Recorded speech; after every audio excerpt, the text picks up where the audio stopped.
ফজরের পরে সালাম ফিরিয়ে কারোর সঙ্গে কথা না বলে এই দোয়াটি 100 বার পড়েন, দুনিয়া আপনার পায়ের নিচে মাথা নত করতে বাধ্য হবে ইনশাআল্লাহ। আল্লাহ রাজত্ব দান করে দিবেন। আপনার অভাব অনটন, দুশ্চিন্তা, অসুস্থতা, পেরেশানি, সন্তান কথা শুনছে না, কোনো কিছুতে উন্নতি নাই, বিদেশে গিয়ে আটকা পড়েছেন, দেশে আসতে পারছেন না, আল্লাহ সব দোয়া আপনার কবুল করে নেবে যদি আপনি করতে পারেন। আল্লাহর উপর ভক্তি ভরসা রেখে আপনি আমল করুন না, আল্লাহ তাআলা অবশ্যই রিজিক খুলে দিবেন।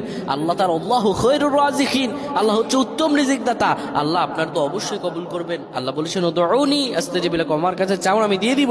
এই কথাগুলো তোমরা শেয়ার করে দিবা, ফ্যামিলি সবার কাছে শেয়ার করবা। তুমি আমল না করো সব পাবা যদি তোমার একটা কথা অন্য কেউ শুনে আমল করে।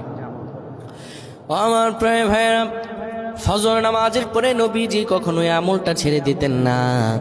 কেউ যদি ফজর নামাজের পরে পরে সুবহানাল্লাহি ওয়া বিহামদিহি সুবহানাল্লাহিল আযীম 100 বার যদি কেউ পড়তে পারে, কারো সঙ্গে কথা না বলে 100 বার পড়ার কারণে